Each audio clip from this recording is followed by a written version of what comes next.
You are live. Thank you, Cindy. You're welcome.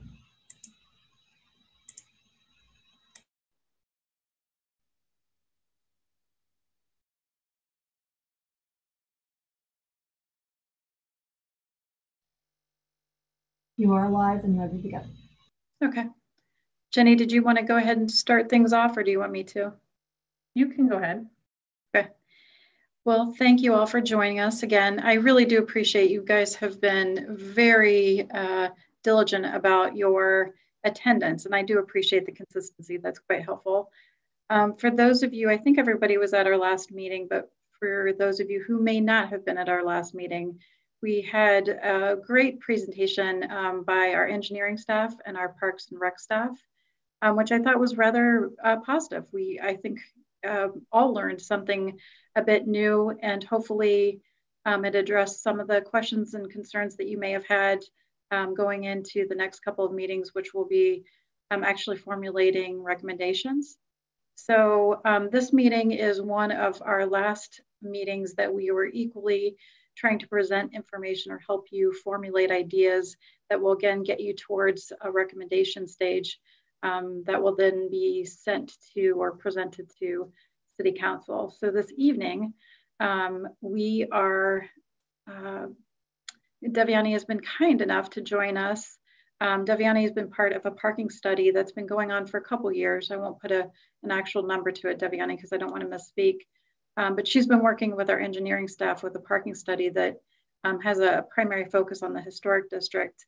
And I just wanted to, although parking hasn't been a huge, it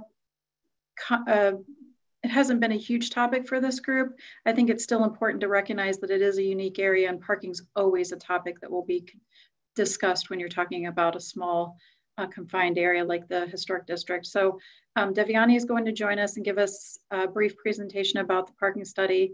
I've also asked J.M. Rayburn to join us to talk about the mobility project. And hopefully everyone knows a bit about that, but it'll be a very introductory presentation about our mobility project. And I believe he's going to talk about wayfinding as well. We had probably 5 subjects that we wanted to talk about, and we had to narrow it down. So JM, I don't want to misspeak on what you want to talk about, but those will be our 2 presenters. And then Kim and I have worked on assessing and compiling all the comments that we did for the mapping exercise, which would have been 2 meetings ago, that I believe all of you participated in. Compiling those comments and comparing them back to the 2007 area plan, and doing basically what's consistent with that 2007 area plan, what might be new topics that have kind of flushed out with this particular group, and then possibly leading into recommendations. So that's a quick idea of what this agenda is going to look like. I guess before we get started, can I ask if there's any questions from anyone? Hey, Tammy, can I just, oops. Who's that? Yeah, do you mind if I ask who just joined this meeting? Hi, this is Carol Mattoon. Oh, hi, Carol. Hi. Thank you for joining us. So Tammy, I just wanted to add that I think our remit for this group was to not reinvent the past plan, but to build on it. So yes. Tammy and I felt that if we could see where all of our comments are aligning in terms of the 2007 plan, and then start to look at where we've come up with some different strategies, and then look for any gaps that we have where things we brought up that aren't covered by either, that make sure that they're in the plan. So this should be, you know, as Tammy said, we should be starting to narrow down our recommendations or funnel them to a clear set of recommendations that we can then deliver to City Council. So thanks. Yeah, thank you, Kim. It's always nice to hear your your assessment of what we're doing, but thank you very much. And Carol, can I just ask for you to mute yourself until we start speaking, just in case there's background noise? Cool. Thank you. So with that, I will go ahead and hand it over to Devyani. I believe most, if not all of you know Devyani Pranik. She's a senior planner with the Long Range Planning Division, and we work side by side, and she has some great projects, and this is one of them. So I'll hand it over to Devyani. Tammy, am I able to share my screen? Can you let me do that? Sure.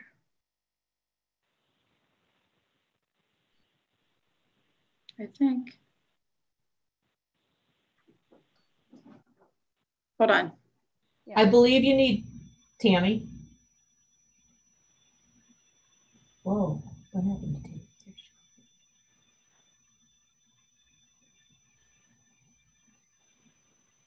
You got it. All right, thank you.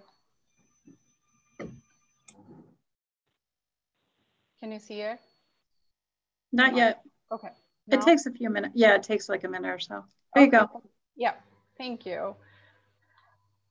1 second, let me adjust my camera. Okay. So downtown parking management study. Parking is a very deep topic, but I'm going to hit highlights for today. We started working on this study a couple years back, and prior to this study, there have been multiple studies for parking.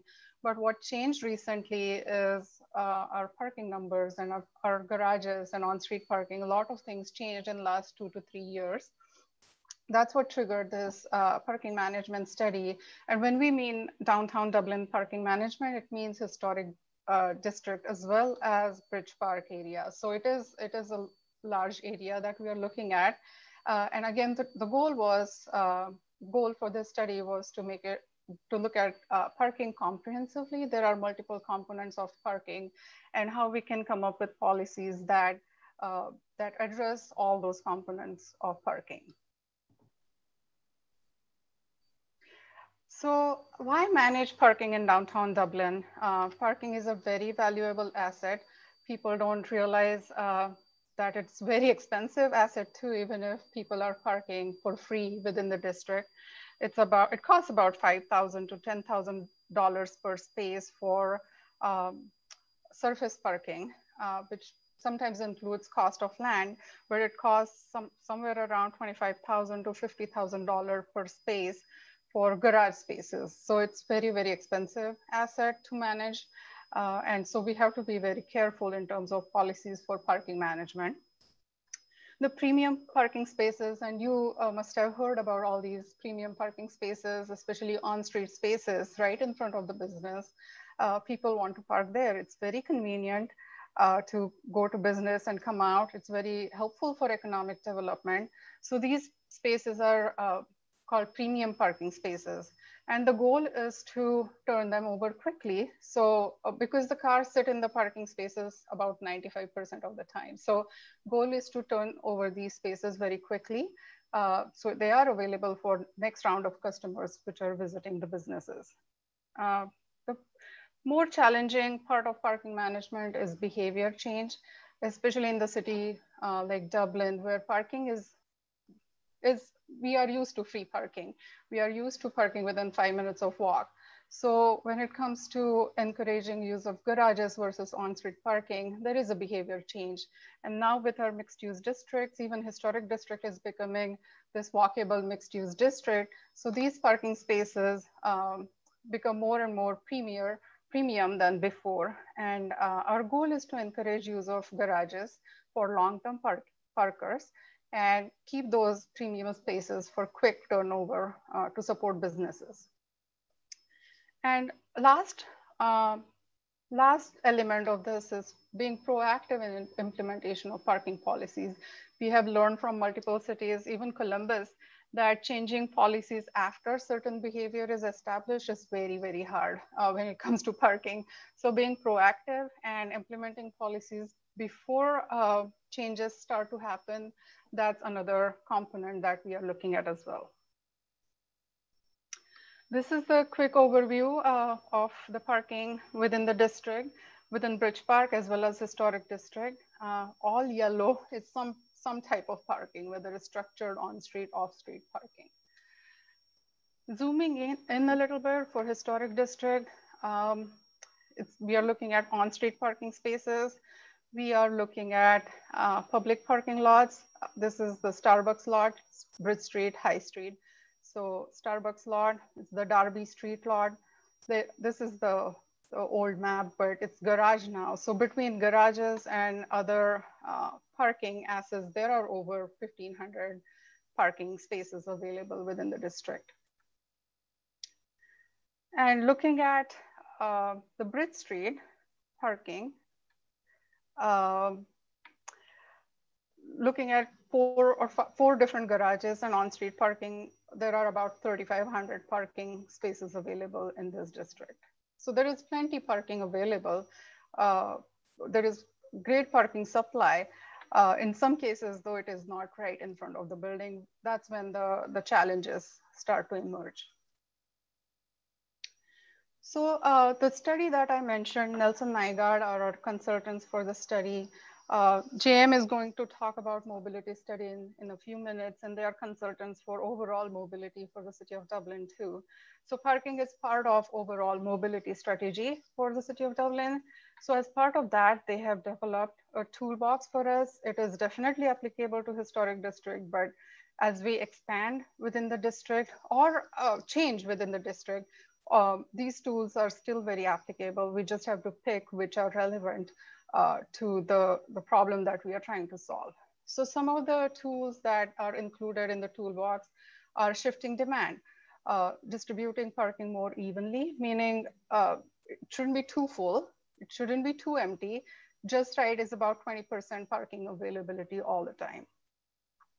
Reducing demand, so mobility and the micro mobility shuttles that JM is going to talk about is also part of reducing demand for parking, meaning offering more options for people, Bikeshare, other types of micro mobility. They all contribute to reducing demand for parking. Mixed use districts by design reduce the demand for parking. So historic district is a great example of that. People live there and people also shop there. So they walk much more than somebody driving.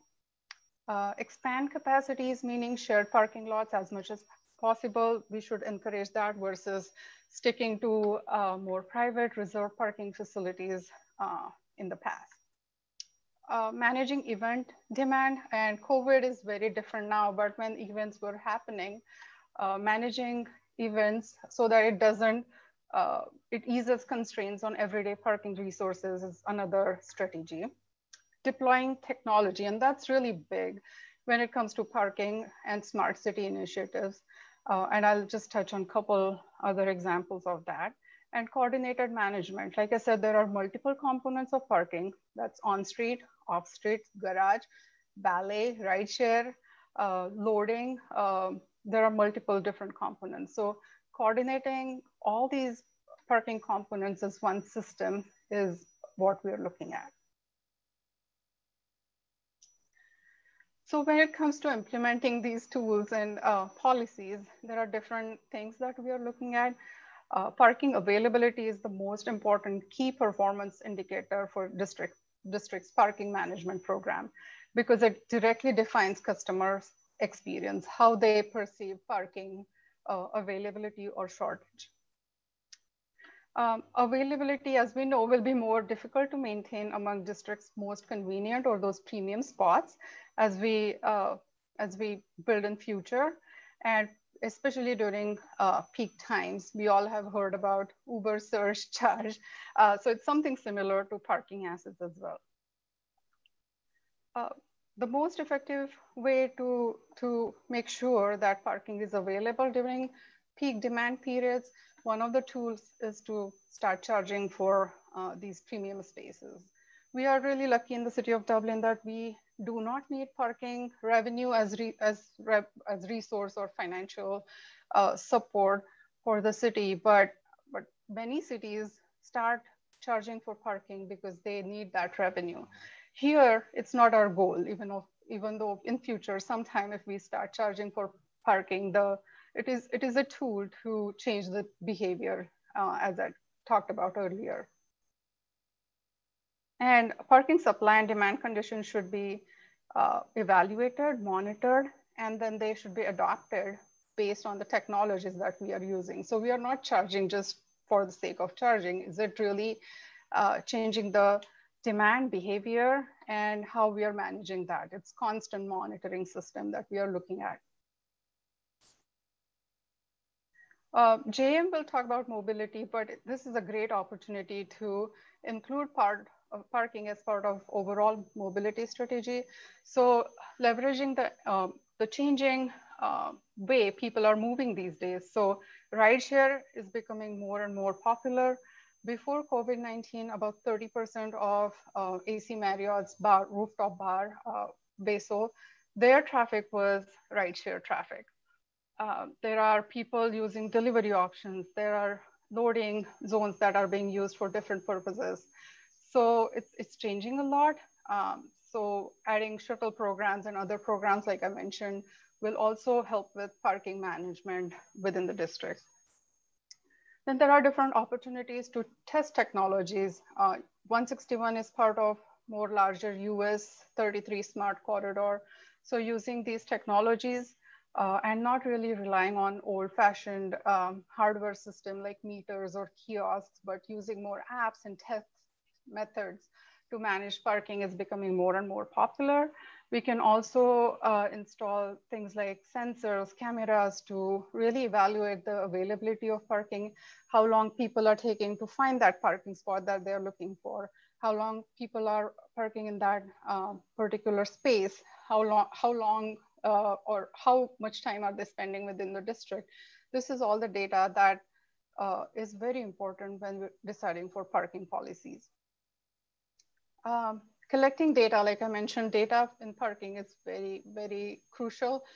So future integration for other types of transportation systems or bike share and curbside management, data is a key for deciding policies. And again, going back to senior workforce circulator shuttle programs, complete streets, bike share, this all can be implemented with parking management technologies as part of overall mobility strategy for the city. So some of the future considerations that we are looking at. All of you are familiar with the signs that are within the historic district. So having consistency in terms of whether it's 3 hours or 2 hours, time limited parking within the district, both sides of the river, that's something that we are looking at. We also introduced rideshare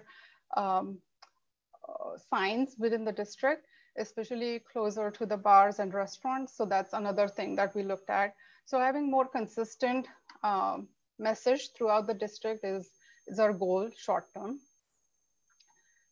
Jeannie, I believe, talked last time about comprehensive curbside management study that engineering and their department is looking at, and we will be part of that study as well. And a continued data collection and pilots, we have been approached by several technology companies to test out their software, their product, and looking into pilots and how that will work. Columbus has tested the sensors and other technologies within downtown Columbus. So looking at their experiences and how it relates to Dublin is what we are looking at as well. And more long-term policy changes, decriminalization of parking violations, that's a big one because our current parking violation tickets go to mayor's court. It takes too much staff time, it's a bad customer experience, so something that we need to change to give that good customer experience. If and when we look at more charging for on-street premium spaces, then looking at more dynamic rate structure based on the technologies, based on the data that we have collected is more long-term goal, but something that we are preparing for.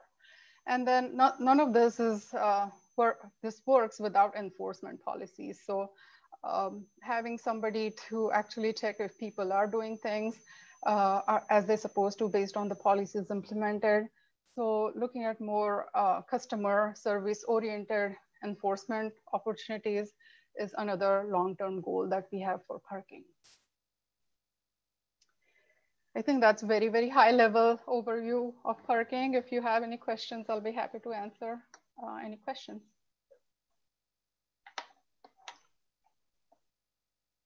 Daviani, I just wanted to ask, Yeah. can you reiterate what the total number of parking spaces are?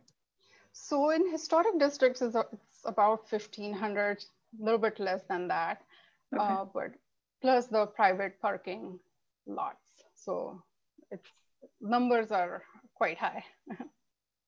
So if I could kind of summarize what it sounds like is that we don't have any shortage of available spaces. It's, if anything, it may be awareness of the spaces and or the location in some areas of the available spaces, people not wanting to walk too far. Exactly. People are used to having that spot right in front of restaurant or a business. That's what people are used to. So a lot of times when people are saying there is no parking, it means they have to walk maybe 10 minutes. So that's what is the issue here. Yeah, and as someone who lives here because of the walkability, I see it all the time, and I know it's funny to me.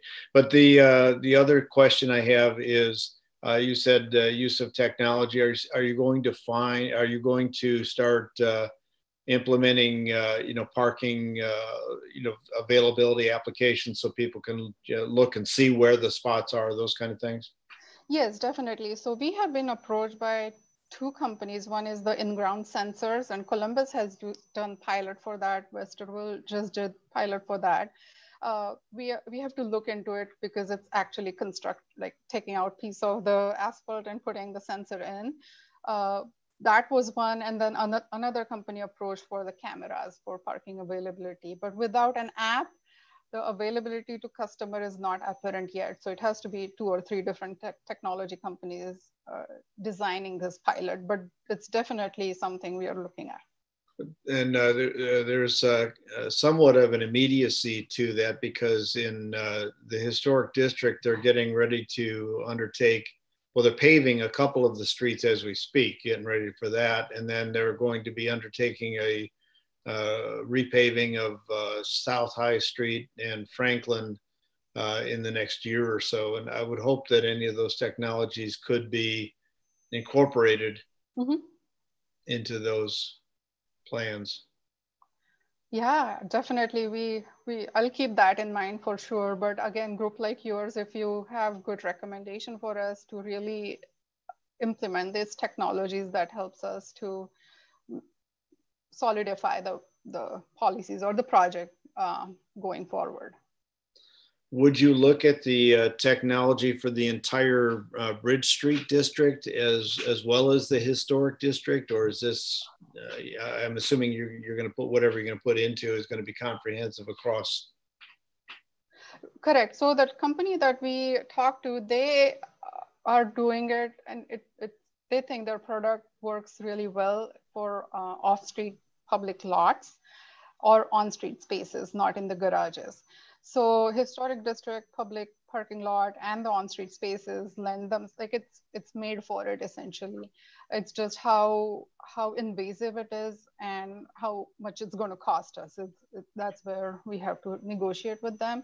But once we learn from Westerville and Columbus and what their experiences are, so that's one part. And other one is the camera installed on light poles. So that's another potential option. It's just the height of it and where they need to be placed is something that our CIO and I are looking at it together in terms of how actual implementation can happen. Okay. Daviani, our group has talked about an app several times in relationship to the historic district and different applications. So we talked about wayfinding, historic information about the district. Do you think that there could be an app that would do everything? So it'd be basically the historic district app, and you could find businesses, you could have a parking component to it, could have history.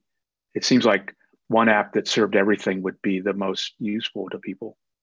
Absolutely, that's a great point. The companies that I have talked to for parking specific apps, they do integrate with other apps. So there will be an icon. If we were to do this, then there will be an icon or the app link on Historic Dublin app, but it will push us out to their platform, because that manages the whole data and back systems. So that's how integration can happen, is what they explained to me now. And the follow-up to that is, so I'm thinking that if you go onto the app and you're looking for parking, like maybe you're still at your home and you want to see where a space is, do you think the app could also provide you with the other mobility options? Like, yes, oh, it's only a 10-minute bike ride, or we have the shuttle that could take you there and could pick you up and take you there. Is that part of it too? That's the goal. That's 100% the goal. The parking apps are right now are just so single. That's their only business, the parking. Right. But if we develop an app for ourselves, then that would be the goal for us, to give other options first and then talk about parking. When I have children living in Chicago and have for 20 years, downtown areas, and I can actually reserve a spot. Mm-hmm. And I know, Dublin's not charging for spots, and a lot of these are public streets, but having that kind of an ability, would be I think a real, way to make sure we're utilizing all the spaces we do have. 100%. I mean, the statistics is like in bigger cities, 60% of people cause traffic that are looking for parking spot. Sure. So parking availability is really big, except that without charging and without these sensors, it's really hard to just have an app which shows availability, which cameras may be able to do, but again, it depends on how high they are installed, or what's the angle, or what's the weather that day. Is there a tree? So that's where cameras are falling short a little bit, but sensors will. Don't mess with the trees. Right. Right. Yeah, absolutely. Great point. And you don't have to pay for parking for the system to work. You could just have it no charge, but you could have a time limit though. So you could reserve a space, but only for an hour or 2 hours. Yeah, absolutely. And then, right.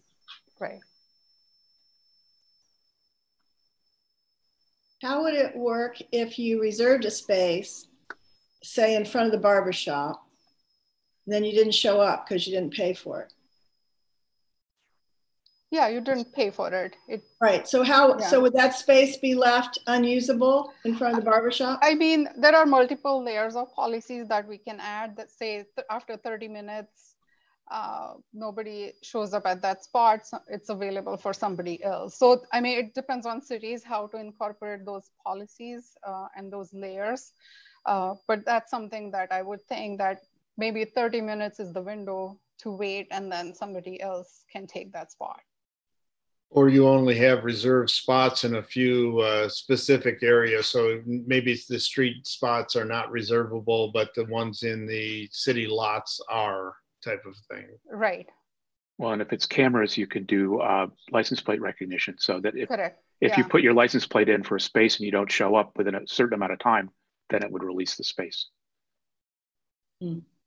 OSU is using license plate recognition for all of their parking right now. It's amazing Columbus technology. Too. Yeah, it's the same. Yeah, that's right. Yeah. Yeah, it's the same technology. Yeah, I'd be curious to hear what Lynn has a space on. Lynn has a business there. What do you think, Lynn? For like keeping the space reserved, or what was the question? Well, just in general, what do you think about having spaces, either spaces reserved, or, because it's been I'm really curious to hear. Well, I think I agree. People like to walk 10 steps to get to the store. I also think the demographics of the patronage, it matters how far they're able to walk. I was going to ask a question for handicapped parking along the street. Is there any along High Street? I don't think so. No. It's in the public parking lots, but not on street. I think it's the more dangerous situation with wheelchair access. I don't think you can provide the ADA required space, dimensions for a ADA space on the street. Right. So, I think, for us, parking is sufficient because it's, we don't have like necessarily 50 people in at once like a restaurant. So it's Lynn, different, our needs are different. I'm sorry, Lynn. Do you have classes? Do you have? We do, but like I said, I think in a previous meeting, like on Saturdays, we use the chamber, across the street for parking. Mobility is the ability to ambulate is a problem for a lot of the ladies because they're aged, they're elderly. So, they couldn't walk from the parking garage up by the library. That's far, that's way too far. Plus they come encumbered with stands and lights and all their equipment. So, our needs are different than a restaurant. So. I wanted to add something quickly. Deviani, I'm not sure if it was part of your map, but the city has leased 30 parking spaces from Dublin Community Church since 2011. So initially, we leased them from the church. Then there was a business in historic Dublin that leased them back from us for their workforce, because what we had heard was happening was some of the office users were parking in the lot behind Starbucks and parking all day and not adhering to the time limits. So that has been extended, that contract since 2011 in different formats. So that particular office user, because of COVID and the remote work structure now, they have canceled their sublease of those spaces. So I've been working with the church to extend our lease on those 30 spaces, but convert them to public use during the day. So especially to your point, Lynn, about having to park on the garage and like walk across 161, those would be 30 public parking spaces that would be available to be used in the district. So part of our recommendation at the end of the month to council will be to kind of change out the signage so it's a little bit more visible that it's public parking, because right now the signage is permit parking, really geared more towards that office user that was utilizing it. But our goal would be to convert that to public use, keep those 30 spaces on that side of the district to kind of help with that walk. Yeah, I think signage is really helpful because we have people who come from, Kentucky, Pennsylvania, Indiana, and sometimes people fly into the area and they have no idea, because we have national teachers. I know it's a very unique industry, but they have no idea where to park. So that would be very helpful. Mm-hmm.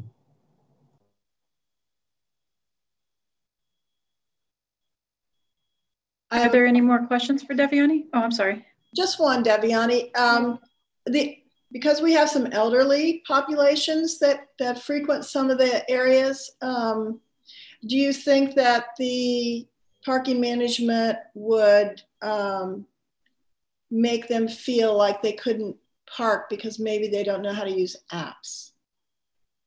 Yes, it is definitely the discuss point when we talk about these technologies. All the companies and apps that I have talked to do have that call-in number that people just call in and their customer service. And I talked to Columbus's parking director and asked how frequently do you get these calls? And he said they do, especially in the residential area where the permit parking areas are, people just call in. So that's where we fall back. And again, because it's our goal is not to really punish people for parking. It's our goal for general public to follow rule. I think for elderly people, we can definitely have different policies, or something that we can look at in detail. So, but there is that literally call-in number that people have been using. Right. Call in. And I understand that that we're looking to change behaviors and to manage the parking. I guess the question I would ask the Historic District Task Force, because it's the question I keep asking myself, so I don't want to give an opinion, but I just wonder whether or not the ease of using the Historic District will become less easy when it comes to parking and pulling up and stopping at a business if you have to get out, use an app, if you have to make a phone call in order to park in front of a shop. I just worry whether it will change behaviors to the point that it will be detrimental to business. That's the question I'd like to hear about, because that's what I worry about, but I don't know if that's the case. Jane, I think the onus, and we're probably getting into some of the recommendations discussion here, but I think the onus needs to be on making awareness of available parking as opposed to requiring use of an app to to pull up in front of the the barbershop or what have you.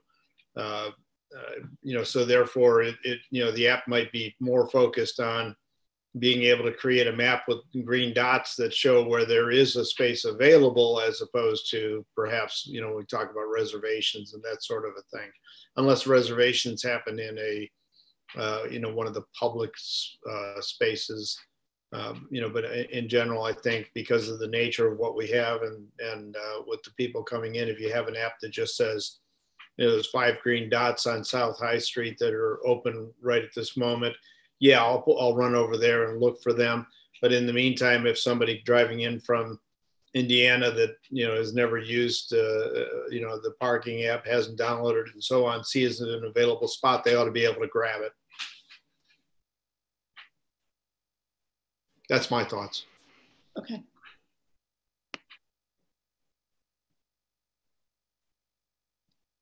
Jane, I would just add to that, we've had really good success with working with Christine Nardecchia's group, Volunteer Services, because this question comes up in multiple platforms where we're talking about technology. And her group has been so good about helping us be the mediator between a population that may have questions, regardless of whether it's an aged population or maybe a cultural population, the different dynamics that could play into that difficulty, and then helping them bridge that gap. So we could always have Christine come and talk to us, or if you want to talk offline, that would be great too. Yeah, no, that was my biggest question, is to ask this group, because I know it's going to come before council, and I just wanted to hear, but I'm looking forward to whatever recommendations, but I do worry about the older population and the ease of parking, but it makes sense, as Alan mentioned, that there's lots of ways to utilize smart parking and making it easy. So thanks for that. Appreciate that. I do think that wayfinding signs are going to be really important too. I mean, right now they're if you put up a parking sign that's very general, you may have to be very specific and say street parking this way, or lot parking this way, garage parking this way, that type of thing. But there are people that are much smarter than I in terms of the wayfinding. But like I said, I think sometimes you have to kind of spell it out to people that when you say parking, it may be street parking, that type of thing. I mean, Alan, that's a really good point, because I will tell you, if I'm traveling alone, I'm less likely to park in a garage because it just feels too confined to me. I like to park on the street where there's foot traffic, just for a safety element. So that's actually a very good distinction for their wayfinding group.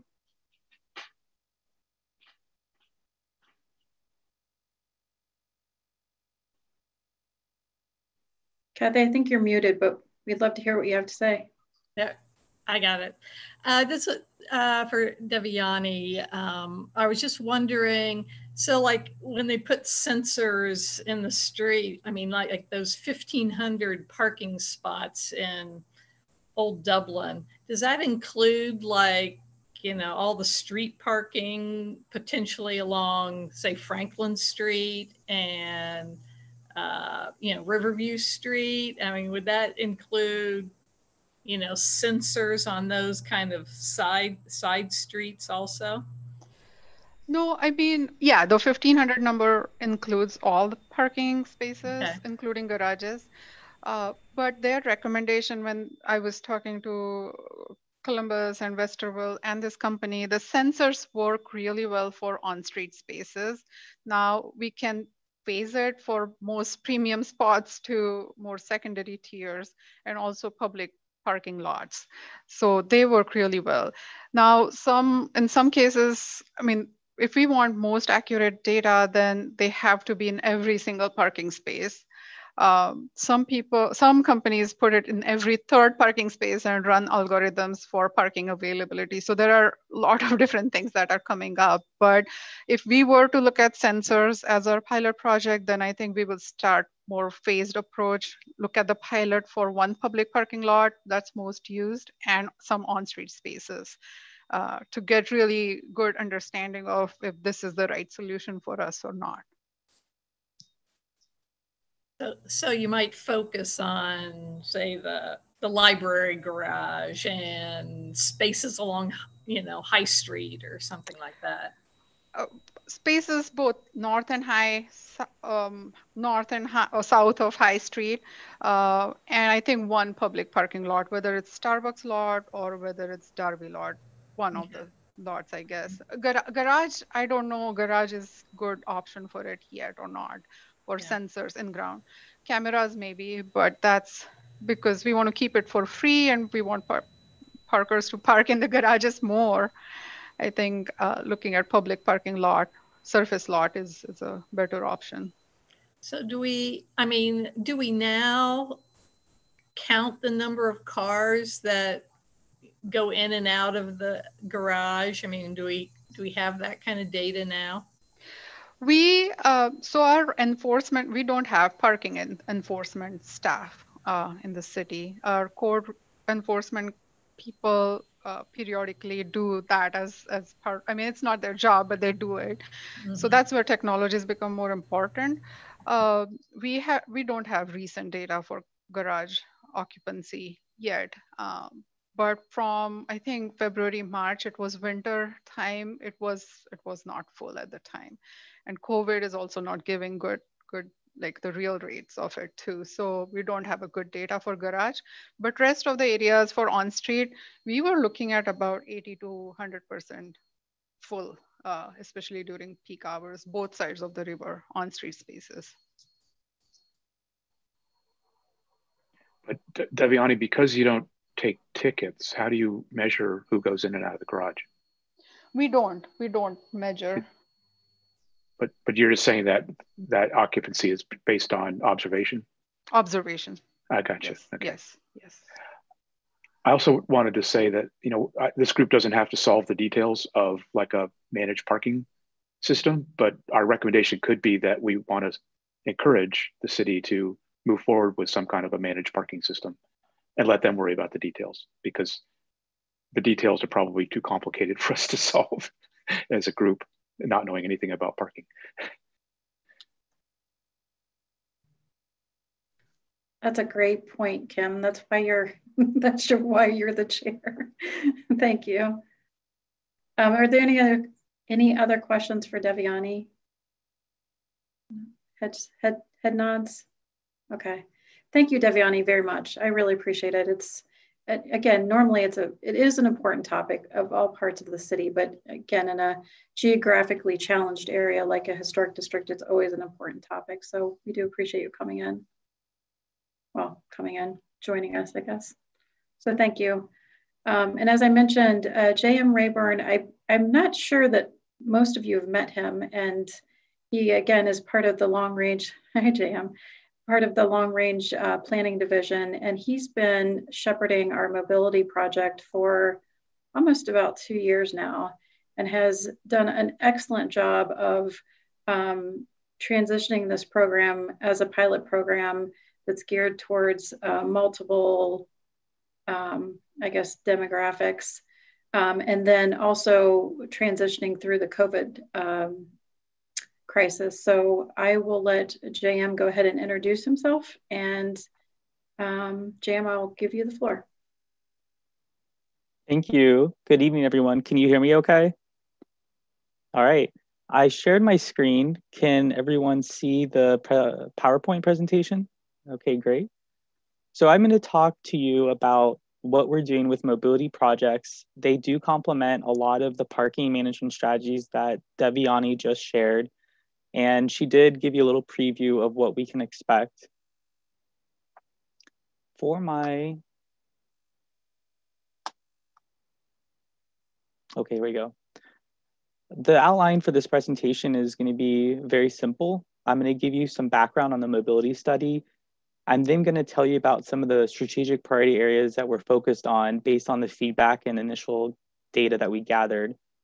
And then I'm going to talk about what will mobility look like in historic Dublin, or what can you expect moving forward in the near to long-term future.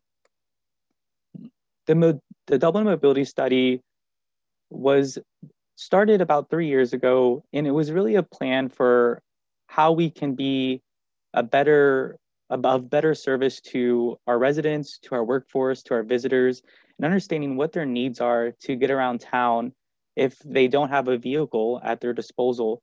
It could be reasons that are related to aging in place. It could be reasons related to disabilities.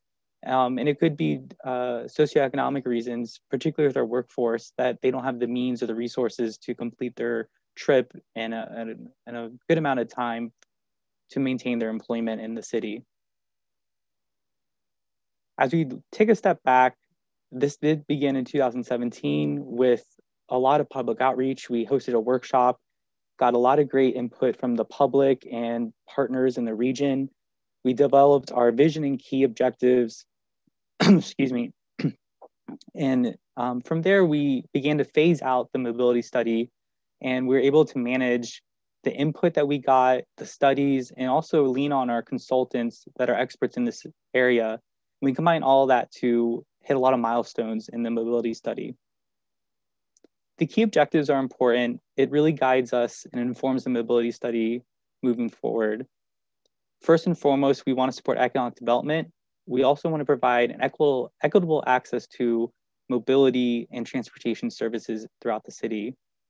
That will include expanding multimodal options, and some of the outcomes we expect would be improved public health and an ability to preserve what we have in terms of our undeveloped areas and other environments we have today that we want to preserve while also being able to have and accommodate future growth in the city. So mobility plays an important part of that. And going back, it will complement a lot of what the parking management strategies are. When we think about the strategic mobility priority areas, it really boils down to 5 different areas. The first and foremost would be the shuttles and circulators, also commonly known as microtransit in the industry.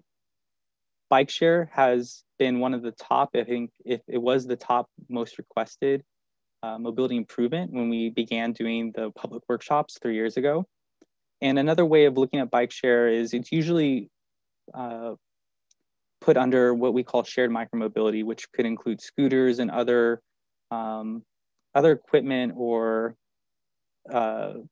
ways to get around town that aren't necessarily a vehicle, but could be a bicycle or scooter.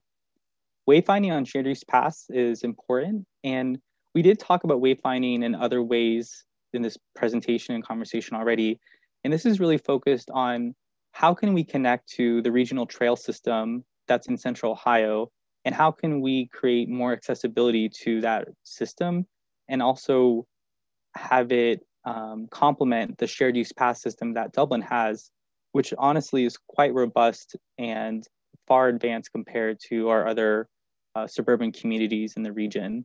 So we have a lot of assets that we want to leverage, and using the shared use path and looking at wayfinding in a different way, we can do all sorts of kind of programmed routes, whether it be for recreation, for entertainment, or even looking at our historic and cultural assets and connecting them in a meaningful way through the path system. The concepts for mobility hubs is an exciting area. And I say that because there's technology that's part of this endeavor, but it's also looking at how can we connect all of the mobility options and have it as a kind of a easy or transfer point. The last area that we're looking at is completing smart streets. And Dublin has done a great job of doing this over the years through policies, making sure that development of public right-of-way incorporates a shared use path, sidewalk, and other amenities. And we really lean on our regional partners like the Mid-Ohio Regional Planning Commission to help guide what the best practices are, and we can incorporate some of the policy recommendations. In terms of looking at mobility in historic Dublin, you're gonna find all of these at some point. Some of these are more advanced in their implementation than others. A good way to look at this is microtransit is probably the most visible in our community. You've seen most likely the share shuttles that transport our senior and disabled populations as well as our workforce. And moving forward, we wanted to rebrand this service and call it the Dublin Connector as kind of an umbrella term for all of those microtransit services.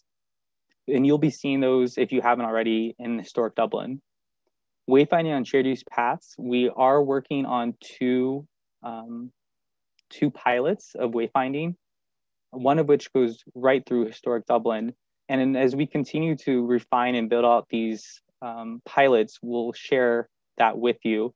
But just know for the meantime that we do have one area that we're looking to improve the shared use path wayfinding, and it goes through historic Dublin, will have an impact there. Bikeshare is something that we will continue to work on. It will be a couple years down the road, and that has to do with funding and also a partnership with other communities to expand the system into our area of Franklin County. Excuse me. Completing smart streets, as Deviani mentioned in her presentation, some of those components of smart infrastructure will be incorporated as appropriate and as need be. And the area I really want to focus on with you all is mobility hubs. And if you're not sure what that is, I want to focus on that and give you a definition and also give you some typologies or different options that we have for implementing mobility hubs. At its core, a mobility hub is simply a space to co-locate at least two modes of transportation. Think of these as transfer points. If you're taking a shuttle or you want to get a bike share, or there could be other opportunities for wayfinding if you want to pick up at these mobility hubs. So they're important because as we expand multimodal options, we also want to make sure that they're accessible and they're easy to navigate throughout the city. We're looking at different tiers of mobility hubs, and I think the downtown hub would be of most interest to you all today because we are looking at implementing a downtown hub concept at Bridge Park and in the historic Dublin area. And I have to stress, these are still early on in the concept phases. We don't have any specific plans at this moment, but we will be focusing on them moving forward. And you have the list below them of other mobility hub typologies that we're looking at to implement in the city. To give you an example of what that could look like, this is a concept drawing of what a downtown mobility hub could look like. And we do have a lot of different components that speak to transit, bicycling, walking, and other ways to get around town. And this would be a great transfer point. So again, this is a concept, but I want to give you an idea of how thorough we're looking at this and how many different areas this can really spread into. And with that, I'm happy to take any questions.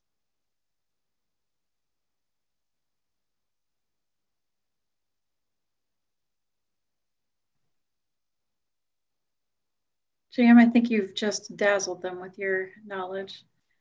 I hope. Are there any questions for JM? It's a big topic and we can always have smaller discussion points, but we wanted to center around some just big picture objectives of what's going on in terms of, again, not just relying on one avenue for transportation, but opening up to multiple avenues. I think that's been a consistent theme in this group as well as other groups. So again, I'd open it up to any questions. And if not, JM, I thank you so much for helping us. I appreciate your time. Yes, thanks for the opportunity. Thank you.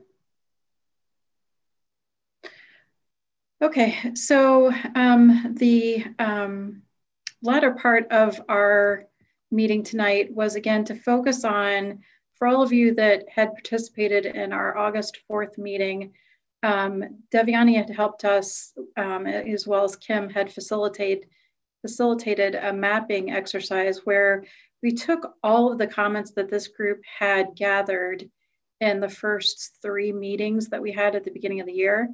And we took those comments and we tried to assimilate them into main topics or themes that we call them. And then we presented a map and we let this group talk about their opinions and actually focusing on places in the historic district that either represent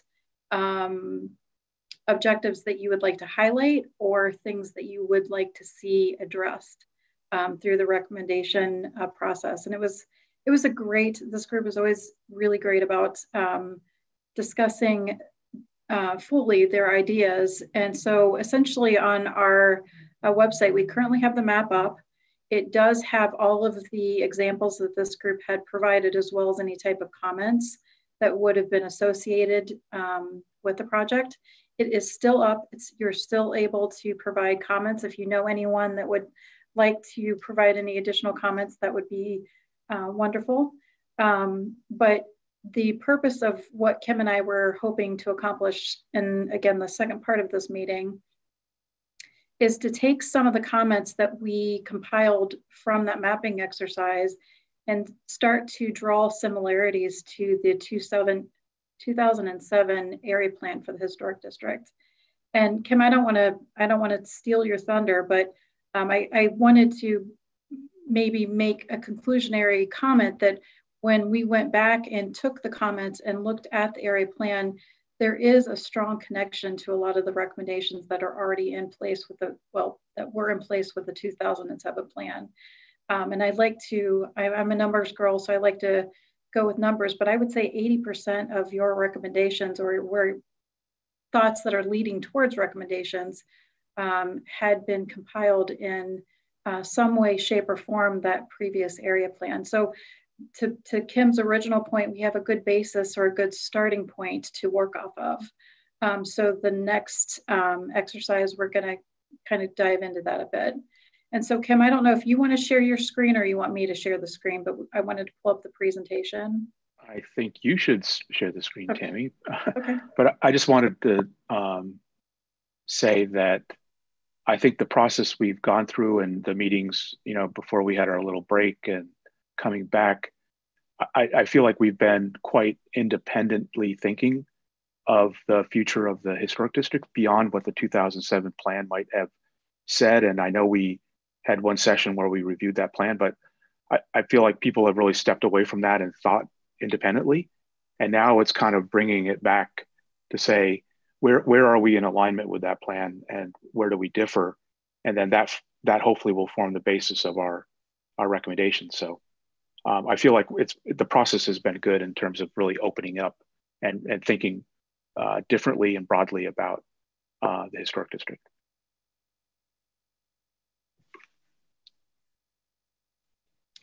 Kim, if you could go ahead and start talking about some of the recommendations. I'm having slight difficulties, but I will get this solved within the next couple of minutes. So you mean you want me to just make up some time here, right? No. So just building on our last meeting and the presentations that we were given about improvements in terms of streetscape, sidewalks, lighting. I'm sure that was all in the 2007 plan, and I take great heart in the fact that things are moving forward. The city's investing, and that I'm sure that there's things that we'll be able to take off the list from 2007 because it's been accomplished or it's in the process of being accomplished. And I think that in itself is an achievement, right? So the plan that was developed in 2007 wasn't just something that was put on the shelf and not paid attention to, but the city's been following it and implementing it. And so things are moving positive in the historic district. And I think that's a great thing. So we want to keep that momentum going and make sure that we do look towards the future, and we talk about things like apps because that's the future, right? So I think the recommendations that come out of this plan can be equally as impactful and really helping to move the historic district forward. And as we've talked throughout this process, a lot of things have changed in terms of new developments, the library, the Bridge Park development, the new park.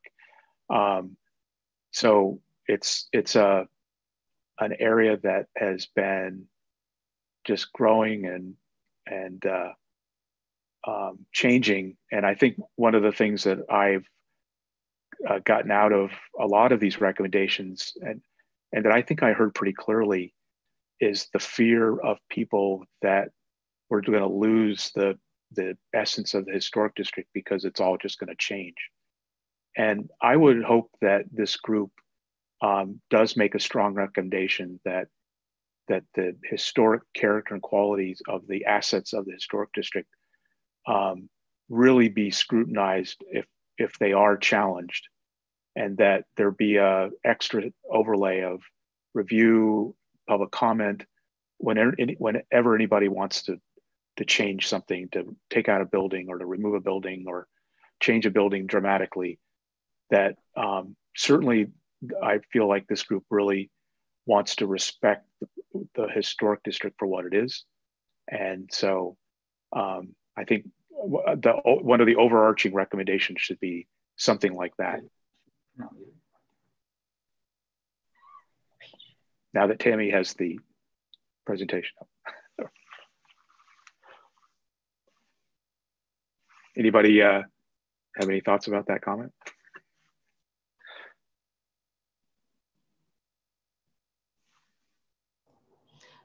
I can just agree that historic preservation should be an overarching concept and philosophy. I think I've kind of alluded to that before, not only in thematic, but philosophy, and it should be visible, very visible. People should feel that when they walk down the street, but I think it should be very evident that it's historic. Yeah. Yeah. It just took me back when somebody, I don't forget who said it, in one of the last couple of meetings, that oh, well, it's just, people are going to just come and redevelop every building, and at some point we won't have any more historic buildings. And I went, wait a minute, we can't let that happen. Can I ask a question? And then maybe you'll answer this as we go forward. And Kim, you mentioned buildings. Has the task force talked about preservation outside of just building structure? And I talk about landscape, topography, natural resources, all the other elements that happen in the historic district. And maybe as we go along, that'll already be answered, but curious as to whether or not that's been discussed. Jane, that's why I used the word historic assets, because I was trying not to just focus on buildings. But right. So you're absolutely right. It should be it's the whole character of the place, right? Right. It's everything. Right. And also, I just want to say that I'm probably just going to listen, because I don't in any way, I just have some questions as you bring these up, but I think I'm just going to sit back and just listen and probably turn my video off, because this is something I don't think as a council member I want to insert myself in. So in fairness to all of you, but that's why I'm going to flip this off and listen. Thank you, Jane. So can everyone see my screen? Yes. Oh, yay. Okay, great. And Kim, I don't want to start too far back, but I did want to give some visual representation of what we did in August. And again, this is on the website. It's under that meeting date.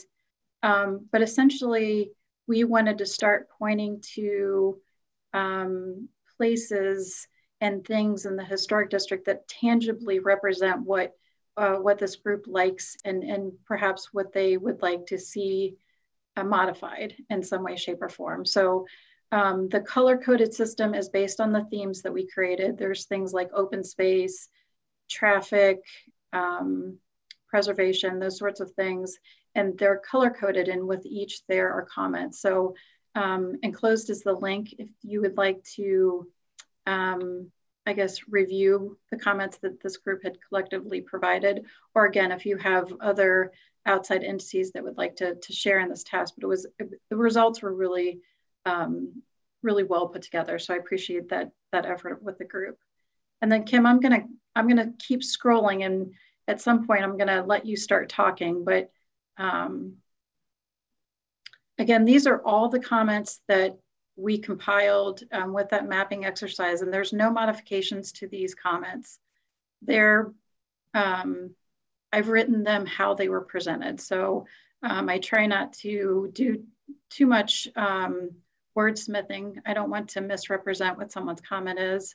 But we did select themes, again, to just kind of solidify our conversation. But parking and traffic and streetscape, those conversations usually kind of work hand in hand with one another.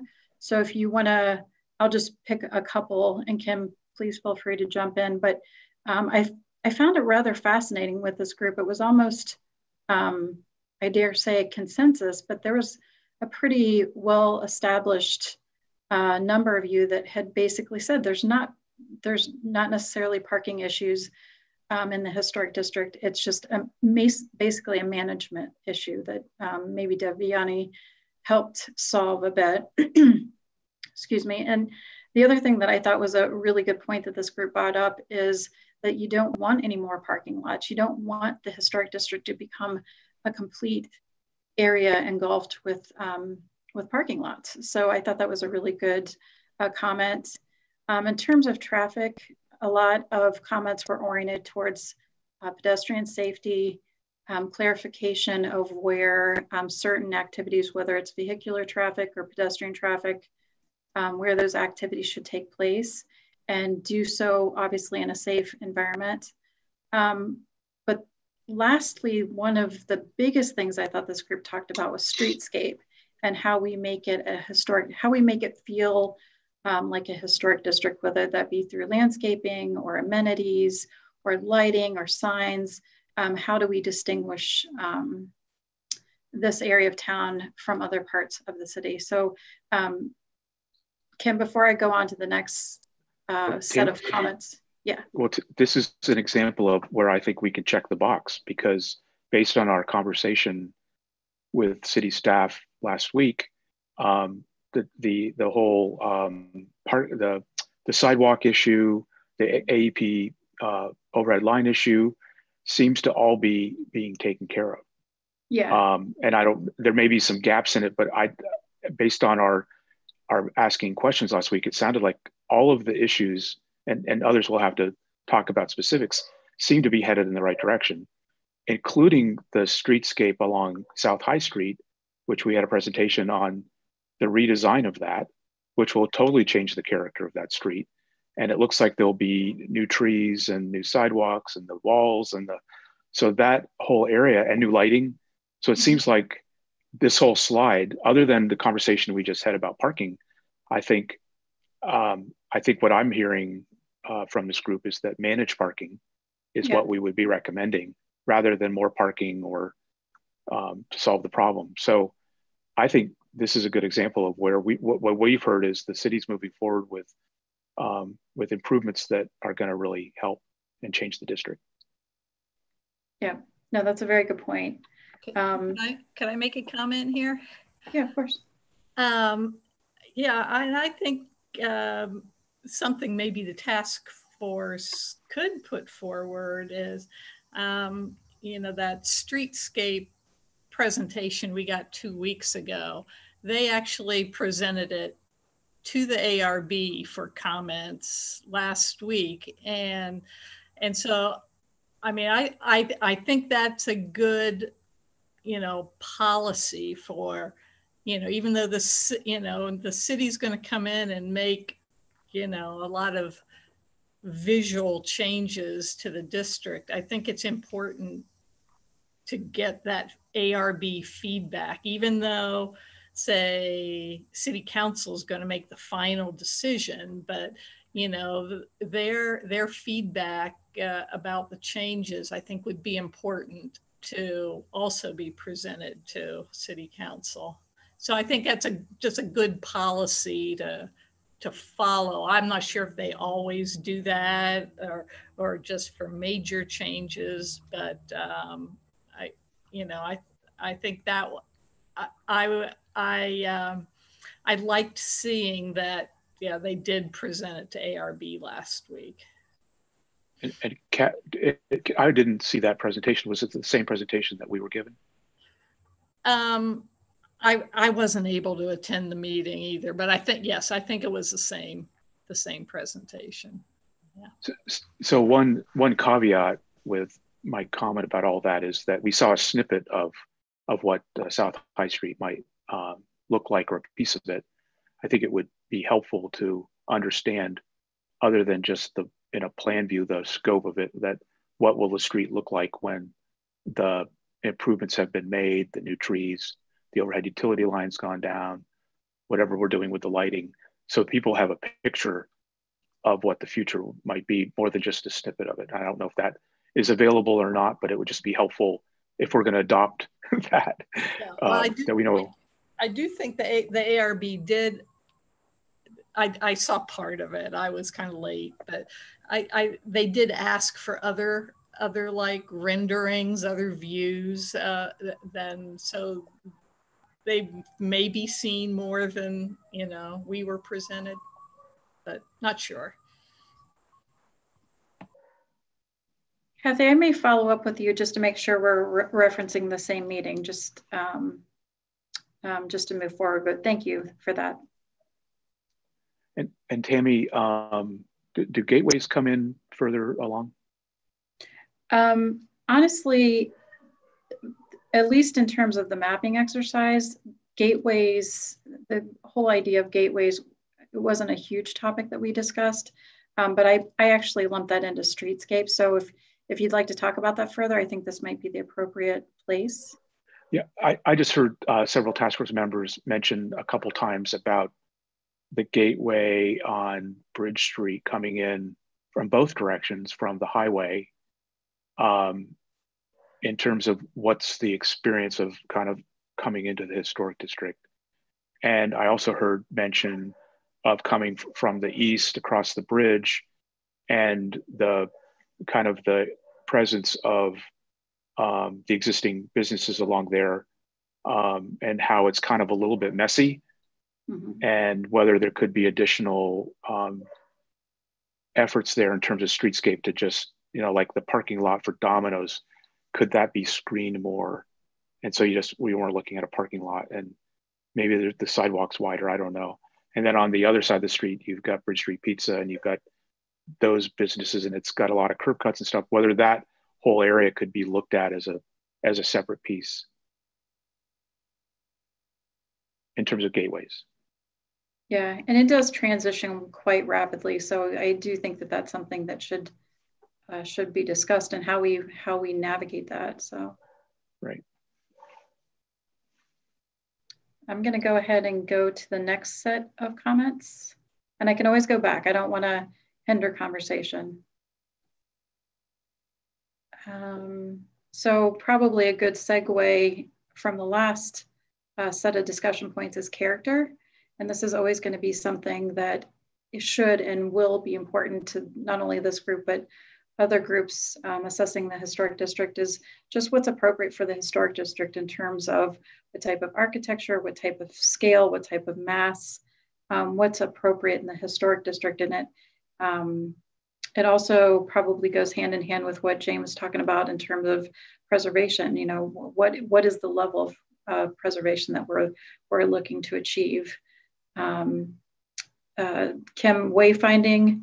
Again, we've had a lot of conversation about wayfinding. I think that with last week's presentation, we, I think, had an interesting perspective of what the city is and has tried to achieve with the wayfinding. And it is this idea of having some consistency amongst wayfinding, but then there's also a balance of it still needs to be specialized in terms of the historic district. So just kind of weighing those objectives, I thought was eye-opening from last week's discussion.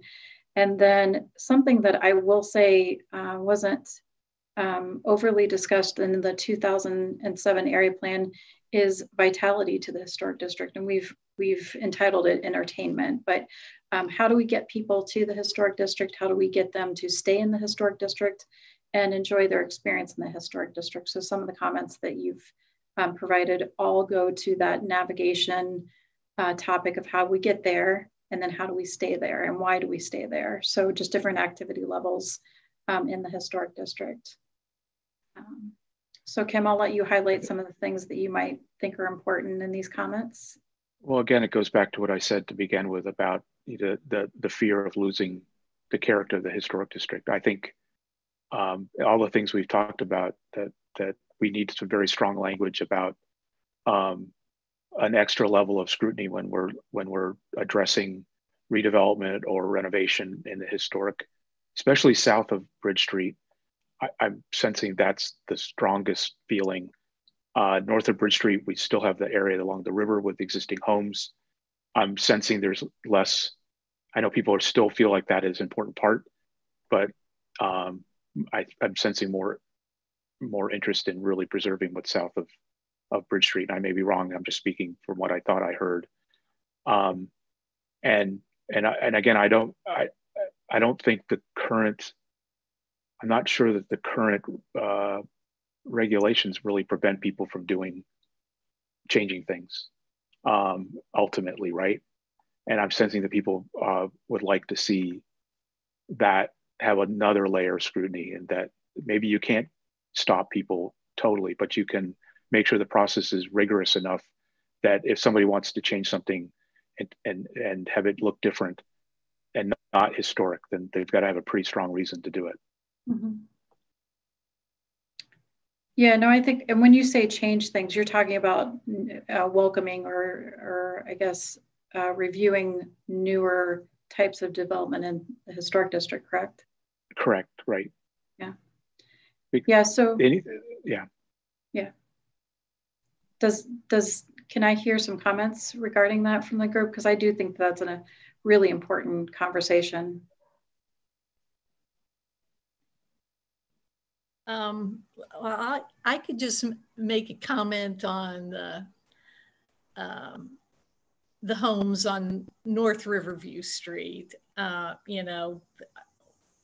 20 years ago or whenever it was, they were cut off, from everything in a manner speaking, but the way the neighborhoods developed, I don't think they're cut off anymore. They're right between the residential area on the south side of the bridge and a big residential condominium on the north side of them. And I feel pretty strongly that they are at the very core of the historic district and they should be preserved. But that's kind of me. That's my opinion. I don't know that, everybody feels that way.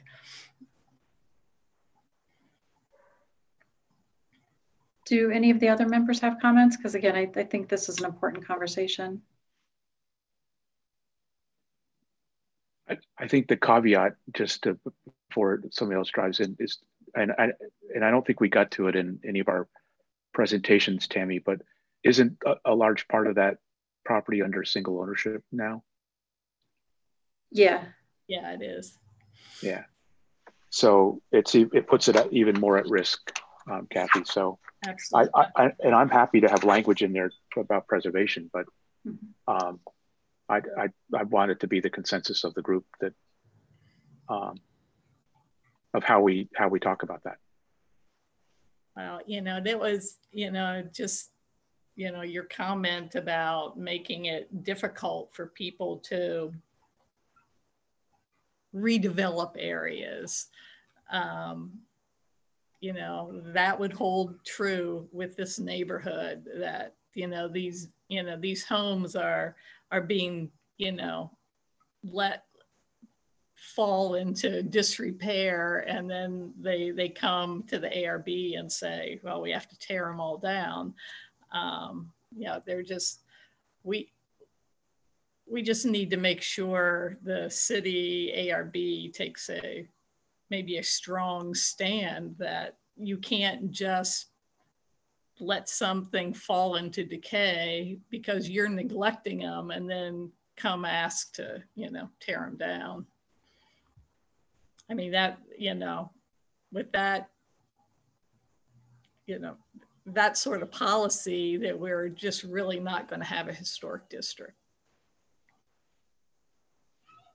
And just to add on to that, and I'm sure this group probably already knows this, but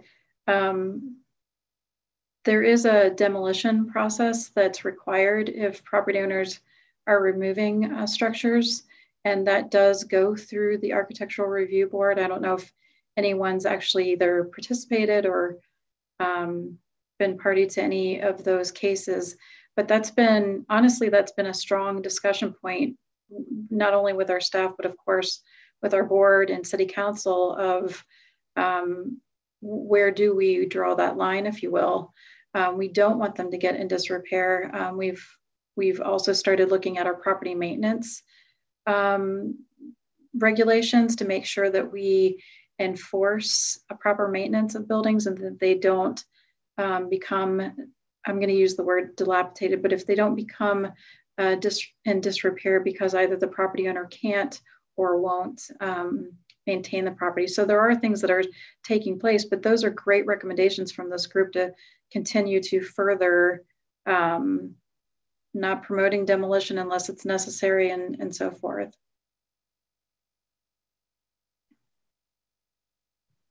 Any other comments? Okay. Lastly, open space and parks. I do enjoy the comments that this group provides.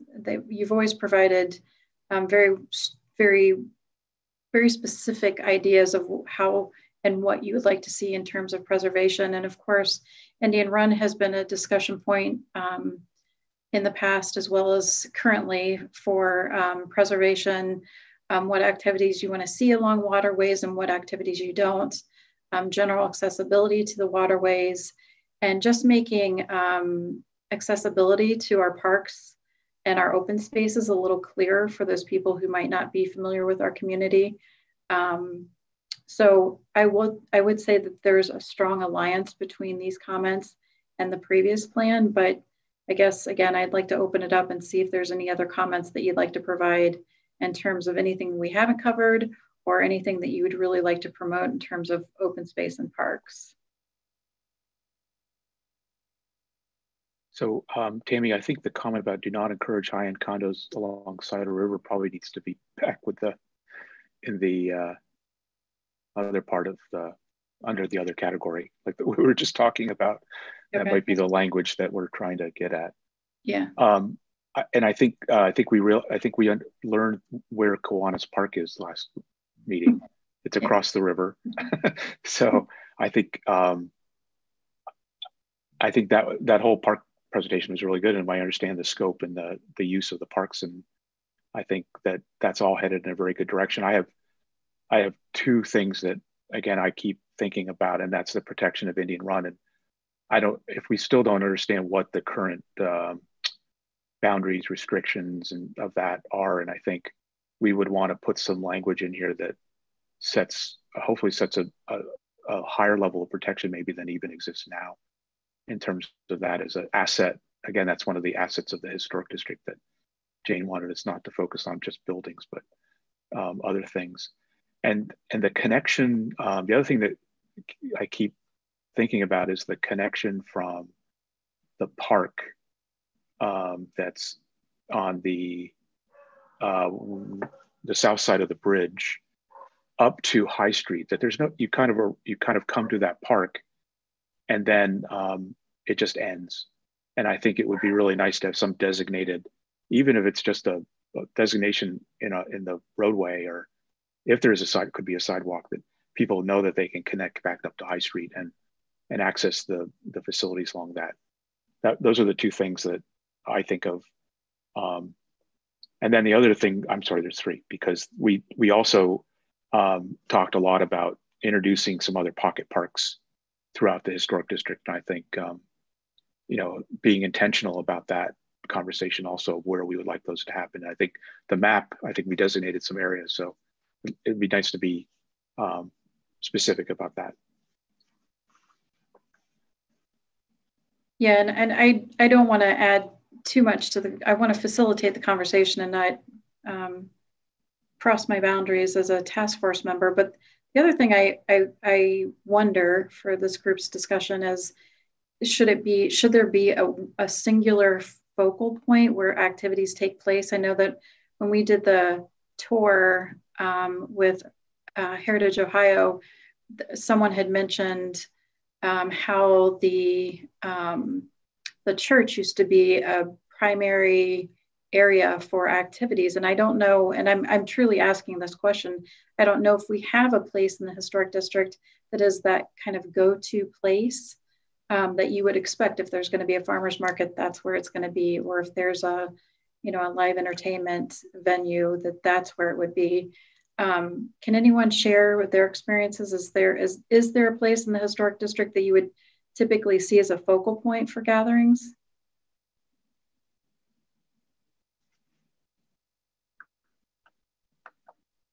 I'm going to sense that there's probably not, but I don't want to make that assumption unless I'm correct. Yeah, I know for like the memorial, I think it was the memorial or the vet parade. Mm-hmm. They would have the little cookout over there on the next to the old cemetery. Mm-hmm. But of course, a lot of that's taken up by the parking garage now. So, okay. And I don't know how the new plaza where the bridge is, how that's considered a gathering space, or the new the West Riverside Crossing, is that going to be considered a gathering space, or is it somewhere else in Old Dublin? I mean, there's certainly gathering spaces. I guess I'm thinking of an area, and this is just in my head, an area that might be a little more secluded is not the right word, but an area that's centrally located where you go and you're not blocking, people getting into businesses or anything like that. But it's just an area that you naturally, I would equate it to, let's just say the Oval at OSU, that's somewhere where you just naturally want to go to and gather. I just don't know if it would be on a smaller magnitude, of course, for a historic district, but I'm just wondering if there's areas for the businesses and the residents of the community that you just naturally gravitate to.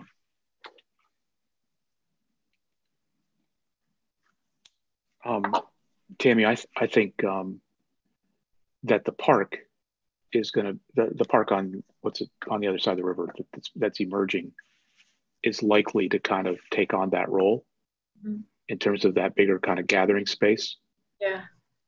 But I think that the beauty of the historic district is the intimacy of it and the linear nature of High Street and the character of the spaces along it. So you've got the plaza that's out front, that's between the Pearl and the Avenue. You've got the Library Plaza. You've got the plaza at the corner of Bridge and High. You've got the little pocket park along, I forget which business is outside of, south of High Street. And then you've got the car barn at the end, I think is another kind of space. If there was to be an intervention, like really thinking out of the box, to get to your point, I could see the L-shaped building being rethought and having that to be kind of a central gathering space that's south of Bridge Street in the more historic district, that could be done in a really tasteful way that would create that. Because I think you've got the spaces north of Bridge Street, but I think it's south of Bridge is where the deficiency is. And to me, that's a really cool urban design project just waiting to happen. We so think along the same lines, Kim. That's a great point. Are there any other thoughts?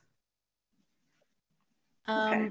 I'd like to comment on the third bullet point about the high-end condos along the side of the river.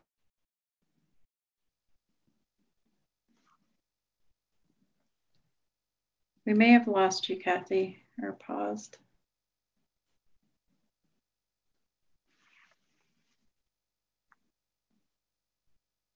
Well, we will definitely move on, Kathy. If the Indian Run, okay, ravine, that area, and yet, and I kind of thought it was important to protect the Indian Run and maybe make it a wide buffered park area, you know, for the community, as opposed to stringing, you know, high value condos, you know, along the area, so, you know, they can take advantage of the views. I think, you know, I don't know, that's probably the number one important thing to me as a task force member, is to protect that corridor.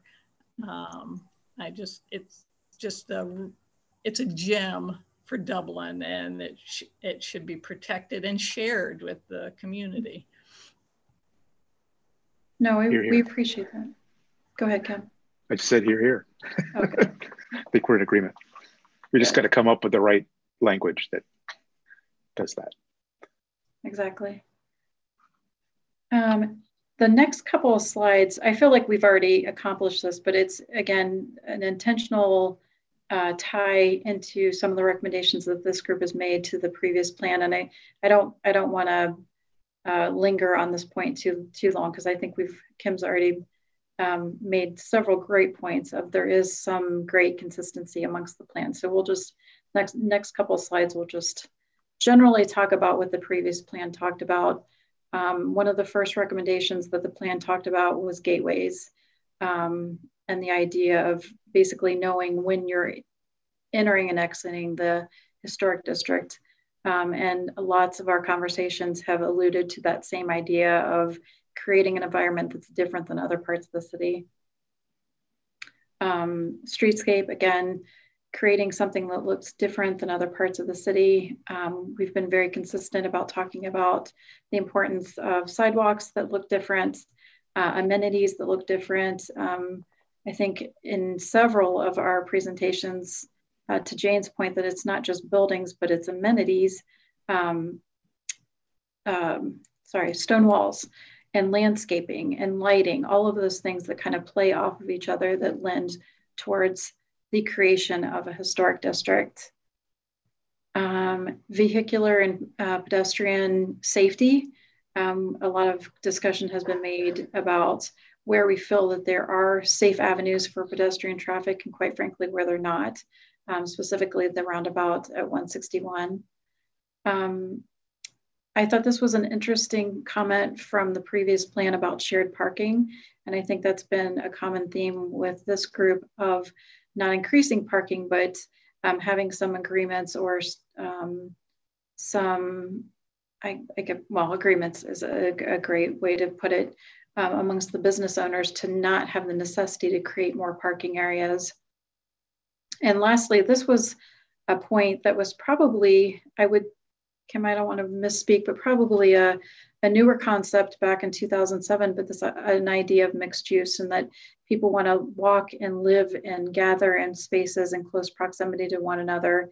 And that plan did highlight the importance of mixed use. And I think that this group, although we might not have been so pronounced about it, we have appreciated the idea that you can, again, do multiple things in a small area of space. And Tammy, oh yeah, I just wanted to say that, you know, as what happens now to encourage that people can live over businesses that are on the ground floor of things that happen in the historic district. And I think, you know, it's good having people living there and working there. Yeah. And I also wanted to just highlight the 161 roundabout. I don't believe that's in the historic district. And I don't think that that should be a subject that this plan addresses. That's not really our remit. And I don't think there's much that we can really influence with it. So I'd like to steer clear of language around that as an issue that we want to solve. Is that? That's a fair point. That's a fair point. I would agree with that too. Thank you. So, the one thing I am a little interested in this group's comments about, and this is something that I've just wondered. At some point a couple of years ago, the city had really made a strong objective to know where pedestrian crossings were, whether it be a different pavement material or lighting and signs and so forth. And that hasn't come up a lot in this discussion. And I was just wondering if the group wanted to see, I mean, almost, I will call them pedestrian treatments. You know, again, they could be signs, they could be lights, they could be, you know, the little lights that count down how far or how many minutes or seconds that you have to cross the street. I was just wondering if the group had any type of thoughts on, are we doing that successfully? Do you like what you see in the historic district? Are there other things that you want to see just as you move around the district?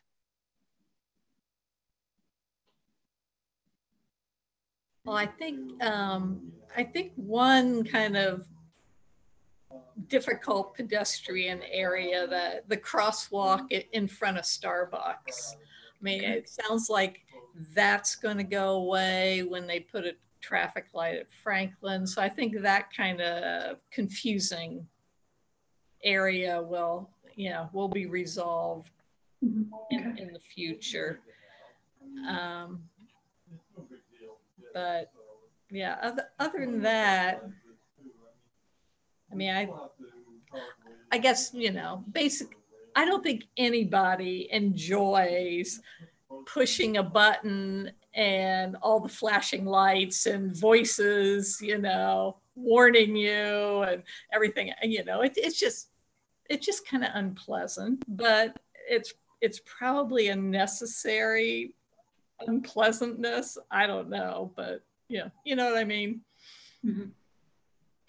You know, I think north of Bridge Street, that all of that's been taken care of with all of the new improvements. So you have some very safe pedestrian connections, especially at Rockcrest Parkway and the bridge coming across. I think that's all appropriate. The intersection of Bridge Street and High Street is already your typical kind of crosswalk intersection with the countdown and everything. And Kathy, as you say, the improvements to the street to the north, Franklin Street, right? That's going to make it. I think that's going to improve that situation. And when you get south of Bridge Street, I don't think you want any of that in the historic district. I think that would really take away from the charm. So I think because it's slower moving and there's on-street parking, and I don't think all that flash and dazz needs to be incorporated. So I think the district is evolving from a pedestrian standpoint to be a fairly safe place to move around. Kim, and also the intersection at Rockcrest Parkway, it feels to me like that has made that intersection, you know, south of there at the south corner of the library, it has made that traffic light at Rockcrest seems to have made that other intersection a lot safer for pedestrians, I think. Right, because people are crossing there now and not at that other intersection. Well, I think it's slowed down traffic too. Oh, okay, yeah, right. Coming up there, or they're approaching a traffic light, so traffic isn't going quite as fast through there. Yeah, so, yeah. You know, that feels kind of like it's working to me. Any other comments? I just have one thing, and it kind of just goes to, you know, we're a historic district and we're talking about preserving the architecture and the amenities and all of that. And this goes to with the designation of the historic buildings. Is there any thing that we can like have goals to increase the number of the designations of the historic buildings, like add one designation per year or two designation. I know that, you know, all the structures are privately owned, but I think that that's kind of an important, you know, if we're historic, don't you think that we should have historically designated buildings? I mean, Lynn, that's a really good question. I'm sorry, Kim, do you want to? No, I'm just going to say we should throw at it every tool that we could that the city's power to do that. I agree. That's another, yeah. Tammy, do you have other insight? Well, I would say it's a matter of making that a priority for the group. And then like Kim had mentioned earlier, letting us flesh out what that would look like, because it might have to be a recommendation of sorts of encouraging property owners, because it is private property, to acknowledge their structures and enter into the process, whether it be a state or federal level, of acknowledging their buildings' significance in the historic district. So either helping them through that process or highlighting the benefits, or, you know, whatever encouragement that we could add. I'm certain we could come up with several different ideas to do that. Well, but I mean, if it's an initiative of the historic district, you know, if it's an initiative with collaboration from the city and the historic district to encourage the homeowner, you know, it's all paperwork, right? You know, to work together to complete the paperwork, you know, all the process, to relieve the burden from the homeowner, because it benefits them, but it benefits us too. I mean, I think it's a really good thing, because, you know, on the website, you could say the historic district has, I don't know, 25 historically designated buildings. You know, it's a marketing tool too, right? So yeah. I don't know. I just think it's really important. No, that's a great point. I mean, quite frankly, Lynn, I should have just turned it over to you, because you're giving me a great segue into the next slide. No, really. So Kim and I had wanted to lead this conversation into, let's just say that there are many things that the previous area plan may have covered or suggested, but what are the things that are kind of percolating with this group that plan may have not, at least in the time that it was created, had the foresight to identify. So I put together a list of things that I thought, I don't necessarily want to say new topics, maybe higher priority topics than what had been previously proposed in the area plan. But some of the things, and I do want to open this up for discussion, but I want to be very clear that these are the things that that we've heard kind of emerge from this group as important topics and new topics that again that'll lead into some recommendations. First and foremost is some sort of I call it a management entity, whether it's a person or a group or however you imagining that occurring, but someone to as Kim says, eat and sleep the historic district and manage the historic district. We've talked about process a lot with this group, and I think that's been a great success of having the diversity of this group is for the business owners in the area. How can the City of Dublin help you through processes, or even identify what your long-term objectives are for staying in the historic district, and how can we make that process easier for you? We've talked about demolition and the whole idea of preservation. That's got to be something that we've honed in on. At what level do we, or how high do we raise the importance of preservation? Along with that, the proper balance of historic preservation. Are we going to encourage new types of development? I'm going to throw in sustainability for a topic. But there are other things that could impact how much preservation that you encourage. And last but not least, sustainable practices. But are we saying that preservation should basically, I guess, trump, for the lack of a better word, any type of sustainable practices, or are they going to interrelate with one another and work together? So those are some of the discussion points that I've heard that I think are unique to this group. Kim, I would love to hear your thoughts and see if I've missed anything. Again, I think we covered the demolition, not the way we step back here, the balance of the historic preservation, the demolition issue. We've talked about that in the previous, right? I think there's a strong interest in some language around that. Mm-hmm. I think the management thing is a huge piece that's new and new thinking. And I think it may not just be a person, but maybe there's an overlay management district to the historic district. Mm-hmm. And so that there's some kind of legislation around that puts the common management of the whole district together, so that everything kind of funnels under one umbrella, so that everybody knows what's going on in the district. There's not a whole bunch of different things happening, and that there's somebody that is in charge of it then, that, you know, the point person, like I said, that wakes up every morning and decides what they're going to do to better the district, right? Mm-hmm. So I think I think that if we could accomplish something like that, and you've got a Heritage Ohio in here, that's one option.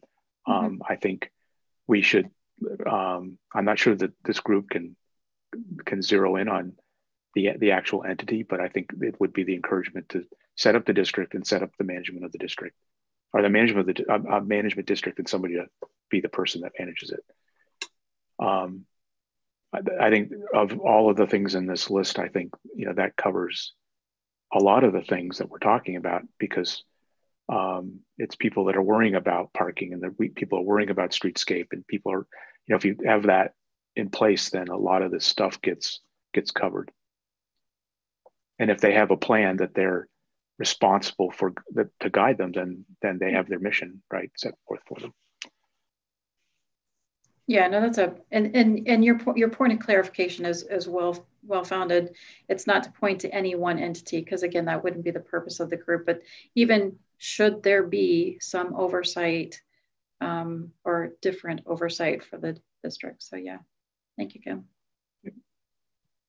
For other members of the group, are there things that you've heard through our discussions that you think are either newer topics that you want to flesh out more, or just preferences that you want to see elevated to, let's just say, the top of the list?